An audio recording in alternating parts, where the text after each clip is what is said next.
இல்லை யாருமே வந்து இல்லை புதிய தமிழகம் கட்சி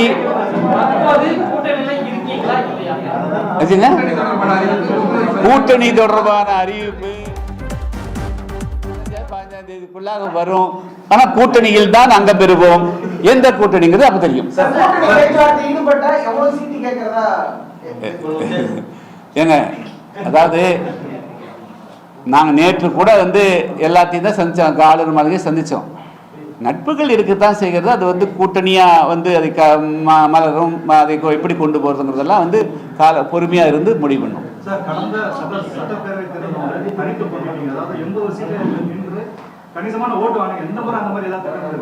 அது எதுக்காக வேணும் அப்படி?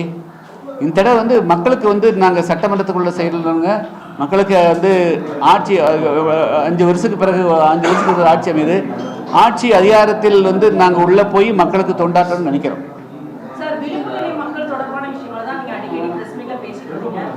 மதசார்பற்ற கூட்டணின்னு சொல்லிட்டு தான் திமுக கூட்டணி பண்றாங்க. இந்த மதசார்பற்ற கூட்டணி அப்படிங்கிற வார்த்தையை புதிய தமிழகம் கட்சி எப்படி பார்க்குது? இந்த வார்த்தை வந்து எதிரொலிக்குமா தேர்தல்? நடக்கிறது வந்து சட்டமன்ற தேர்தலுங்க. சட்டமன்ற தேர்தலில் தமிழ்நாட்டுக்கு வந்து யார் நல்லா செய்வாங்க அப்படிங்கிறத முடியும். வந்து நீங்கள் பார்த்தீங்கன்னா 1980களில் எம்ஜிஆருடைய ஆட்சி கலைக்கப்பட்டது. நாடாளுமன்ற தேர்தல் நடைபெற்றதுங்க. நாடாளுமன்ற தேர்தலில் 38 தொகுதியில் அதிமுக தோத்ததுங்க. திமுக வெற்றி அடைஞ்சது. ரெண்டில் தான் வந்து அதிமுக வெற்றியது. ஆனால் அதுக்கு பிறகு 3 மாதம் கழித்து நடந்த சட்டமன்ற தேர்தலில் எம்ஜிஆர் அவர்கள் வெற்றி பெற்று வந்தார். அதனால் தமிழ்நாட்டை பொறுத்த மட்டிலும் இங்கே வந்து இங்கே தமிழ்நாட்டினுடைய சூழ்நிலைகளுக்கு ஏற்ப இங்கே வந்து தமிழ்நாட்டு மக்களுக்கு என்ன மாதிரியான ஆட்சி கொடுக்கணும் அப்படிங்கிறத மக்கள் தீர்மானிப்பார்கள். அந்த அடிப்படையில் தான் தமிழ்நாட்டு தேர்தல் அமையுங்க.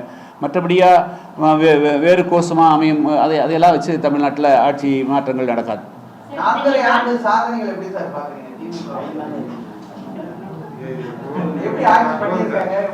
அதில் சொல்லியிருக்கிறேன்.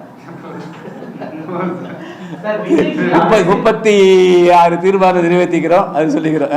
விஜய்க்கு அரசியல் அனுபவமே இல்லைன்னு சொல்லி அரசியல் கட்சி தலைவர்கள்லாம் சொல்றாங்க. உங்களுடைய ஒப்பீனியன்? இல்லை, நான் தேர்தல் நேரத்தில் தனிப்பட்ட நபர்களுடைய கருத்துக்களுக்கு வந்து பதில் சொல்கிறது சரியாக இருக்காது வச்சுங்களா. அது வந்து அது விபரீதமாக போயிடும். அதனால் யாரும் அவரவருக்கு மனசுக்கு வந்து சொல்கிறாங்க. அதெல்லாம் வந்து நம்ம விமர்சனிக்க விரும்பல. நான் இன்றைக்கி பேசுகிறது பொதுவாக வந்து நீங்கள் எங்களை அண்டர்ஸ்டாண்ட் பண்ணிக்கணும். நாங்கள் வந்து வெறும் தேர்தல் களத்துக்காக எப்படியாவது சில பதவிகளை பிடித்தாக வேணும் அப்படிங்கிறதுன்னு சொல்லி வந்திருந்தோம்னா நாங்கள் நிலைமை வேறு. ஆனால் நாங்கள் வந்து என்ன கொள்கைக்காக வாழ்ந்துருக்கிறோமோ, எந்த மக்களுக்காக வாழ்ந்துக்கிறோமோ அவங்களுடைய குரல் சட்டமன்றத்தில் ஒலிக்கணும், அவங்களுடைய பிரச்சனைகளுக்கு தீர்வு வரணும்னு கருத்தான் நாங்கள் பண்ணுறோம். அதனால் நாங்கள் ஏன் கூட்டணிக்கு காலதாமதம் காரணமே வந்து எங்களுடைய கோரிக்கைகள் மொத்தமாக வந்து ஒரு கட்சி ஒரு கூட்டணி சார்பாக வந்து ஒரு தேர்தல் அறிக்கை கொடுக்குற போது அதுவும் வந்து இடம்பெறணுங்கிறது தான் பல விஷயங்கள். ஸோ அதனால் வந்து நாங்கள் ஆணித்தரமாக அழுத்தமாக ஒரு நல்ல வலுவான கூட்டணி அடுத்த 5 வருஷத்துக்கு ஒரு 10 வருஷத்துக்கும் தமிழ்நாட்டை ஆட்சி செய்யணுங்கிற மாதிரி இருக்கணுங்கிறது தான் அந்த நோக்கத்தோடு செயல்படுறோம். மற்றபடியாக சின்ன சின்ன விஷயங்களில் நாங்கள் தலையிட விரும்பலை. லட்சியத்தோடு நாங்கள் பயணிக்கிறோம். எப்படிங்க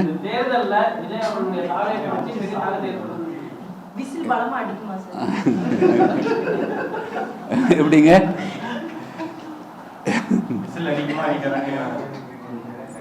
15-16 நாங்கள் முடிவு அறிவிக்கிற போது